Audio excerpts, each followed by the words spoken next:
When aliens witnessed a human survive the wild, unarmed and alone. Chapter 1. The Bet. In the grand halls of the Galactic Assembly, a challenge was issued. Representatives of the most advanced civilizations in the galaxy gathered to compare their strengths, boasting of their resilience and their species' capacity to adapt. But when discussions turned to survival, the aliens scoffed at the humans' reputation for endurance.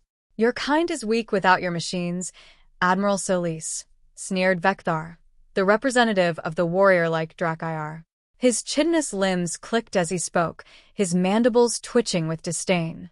"Without your weapons, your shelters, your vehicles, you are no more than soft, vulnerable creatures." Admiral Karina Solis sat quietly, her gaze steady, listening to the murmurs of agreement that rippled through the assembly chamber. When she finally spoke, her voice was clear and unwavering. "Humans have survived countless hardships long before we master technology. We can endure when stripped down to the basics." Vecthar's eyes glittered with challenge. "Prove it, human. Let us place one of your kind on a hostile world, with nothing but the clothes on their back. Let the galaxy see how long they last." Karina nodded slowly. "Very well. I will send our best." She chose Marcus Reyes, a former survival instructor from Earth, known for thriving in the wildest corners of his home planet. Marcus had spent years in Earth's remote regions, deserts, rainforests, mountains, and icy tundras. Now, he was tasked with enduring a new challenge, surviving on an alien world, under the watchful eyes of species who doubted his every step. Chapter 2. The Wild of Zlaris. Marcus was transported to Zlaris, a world known for its feral landscape, a planet where dense jungles gave way to scorched plains, where creatures evolved to hunt with brutal efficiency. He had no weapons, no shelter, no supplies, only his instincts and the knowledge he'd spent years mastering. From the observation deck of the Galactic Assembly station, representatives from across the galaxy watched as he set foot on Zlaris, the dense canopy of trees closing over him like the jaws of a beast. Karina observed silently, though her mind churned with thoughts of what lay ahead for Marcus. Vecthar watched with a smug satisfaction, his segmented arms folded. "How long do you think he will last before he begs for rescue?" he asked Karina, amusement dripping from his tone. Karina's eyes didn't leave the screen. "Longer than you think, Vecthar. Much longer." Below, in the thick of the alien wilderness, Marcus began his work. He scouted for water first, following the faint sounds of a running stream through the dense undergrowth. He moved quietly, his senses attuned to every rustle in the foliage, every distant call of alien creatures. When he reached the stream, he crouched beside it, cupping the clear water in his hands. It tasted different, mineral-rich, slightly metallic, but it was drinkable. His first need was met. Now he needed to find food and shelter before nightfall. The drones hovering above recorded his every move, broadcasting his progress to the audience in orbit. The alien observers watched with a mix of fascination and skepticism as he crafted tools from sharpened stones and branches, his movements deliberate and methodical. Adaptation and struggle. Days turned into weeks as Marcus adapted to the rhythms of Zlaris. He found edible fruits and learned which plants were poisonous by watching the local wildlife.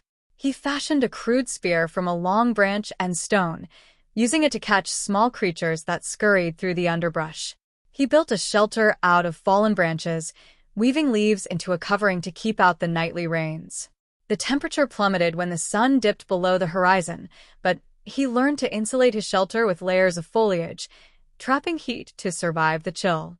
One evening, as he roasted a freshly caught creature over a small fire, one he had painstakingly made with friction, he looked up at the sky, aware of the eyes watching from above.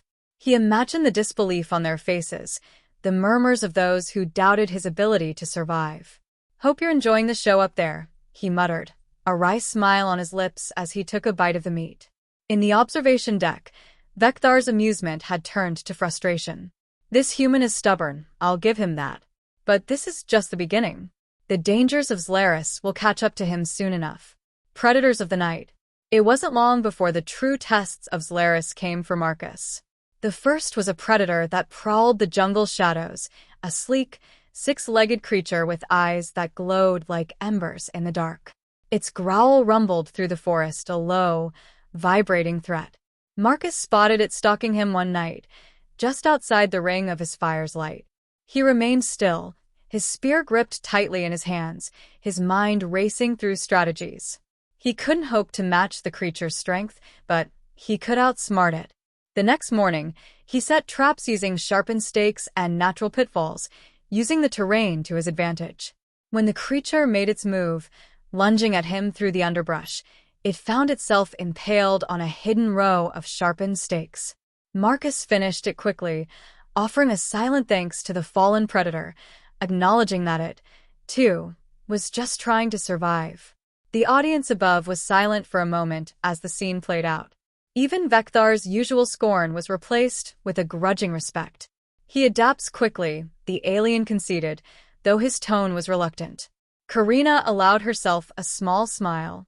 Humans are good at that. Survival, beyond expectations. By the fourth week, Marcus had built a sustainable camp. He had a steady supply of food, shelter, and even managed to weave together strips of bark to create rudimentary footwear. His skin was marked by scratches and scars, but his eyes held a fierce determination that hadn't dimmed since he set foot on Zlaris. He began to explore farther from his camp, mapping the area in his mind, learning the land. He observed the patterns of the alien ecosystem, the way the flora and fauna interacted, and used that knowledge to stay one step ahead of the dangers that lurked in every shadow. On the station, the assembly members watched in stunned silence.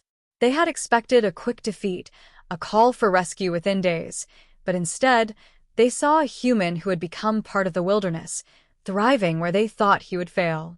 Vekthar turned to Karina, his pride clearly wounded. He has exceeded expectations, he admitted grudgingly.